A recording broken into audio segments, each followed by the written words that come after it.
Suze B here, and we're actually on the BSN booth with Jake okay, you got to say it, Nikolopoulos? You got it, well done, well done. So I just wanted to ask you had your pro debut last year. Can you tell me about what you attribute to your success and what sort of style training do you do? So I think obviously I've had a really good amateur career. As an amateur, I won the Mr. Southern Hemisphere, I won a few NABBA shows, and then at the end I won the NABBA World Championships in Italy. So that was in 2013. So I got my pro card when I won that show, and then I took a little bit of time off.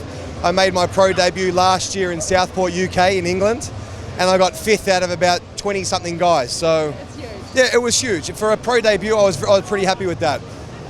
Happy but not satisfied, because obviously I knew that I could have been better. You know, that's bodybuilding. You know, we always can improve. That's the name of the game. We're always trying to improve. So this is another massive year. I have my own gym now, got my own studio, so I'm doing all of my training. I don't have any distractions, so it's kind of a dream come true. And now I'm with BSN, Team BSN as well.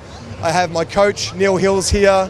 Flex Lewis is here, Mr. Olympia. Everyone knows Flex. Well, I hope you guys know Flex. I'm a little bit more popular than Flex, but maybe you've heard of Flex. Have you heard of Flex? I think I've heard of it. Yeah, see, not many people know who he is. But so yeah, just a massive year this year. I'm going again. It's in Birmingham this year. So obviously really trying to improve my placing 5th from last year. So this year I'm going there to win it. I'm always going to win, but this year I'm quite confident that I've got the structure and I have the genetics to do it. I just have to bring that conditioning which a lot of the seasoned veterans have. So you work quite closely with Neil Hill. What sort of things are you focusing on? Are you focusing on like 3YT training, and what does that involve? Probably maybe the biggest thing that Neil has taught me is that not to have that mentality that it's all about weight.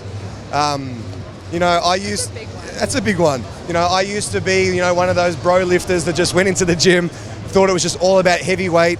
And since training with Neil, it's kind of really given me an insight into using the muscle. You know, and actually when you're doing like a bench press, you're feeling the contraction, you're feeling the stretch and working the muscle. So, you know, it's something that you would think comes easy, but it actually comes with time.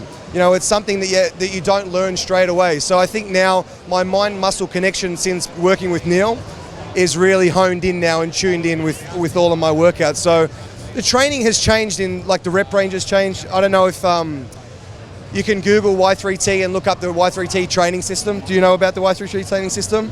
I think you should tell us about it. What does it stand for? Y3T is Yoda 3 training.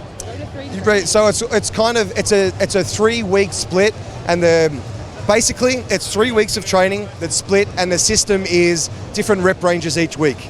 So the first week we're working in like 6 to 8 repetitions. The second week we're probably working in between 14 to 18 repetitions. The third week could be anywhere between 20 and maybe 100 repetitions.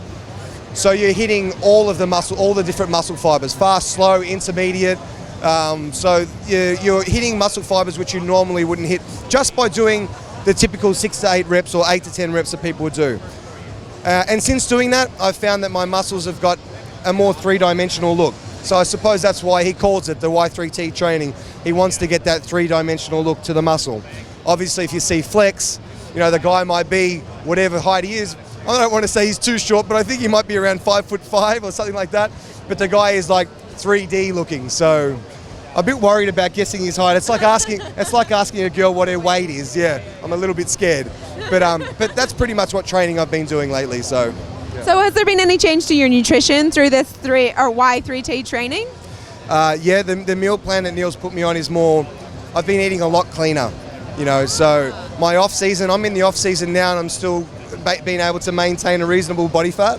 So, and it's more just come from eating clean. So I've kept all of the normal carbohydrates in. I've kept cardio in, which I never ever used to do. Not much, only about half, only like walking to the fridge and back to the gym. So that's about all the cardio that I'm doing at the moment. But do they put the fridge in like up a hill or down? Yeah, not really. It's only about 5 meters away, but as you get heavier, cardio is hard. Walking to the fridge is a bit of an effort these days. So just eating clean, looking after my physique. I found that putting on too much body fat, getting excessively fat in the off season actually hinders muscle gain. So if you stay at a reasonable body shape, your hormone levels and everything, you're in a much better state for putting on muscle. So that's how I'm doing things now.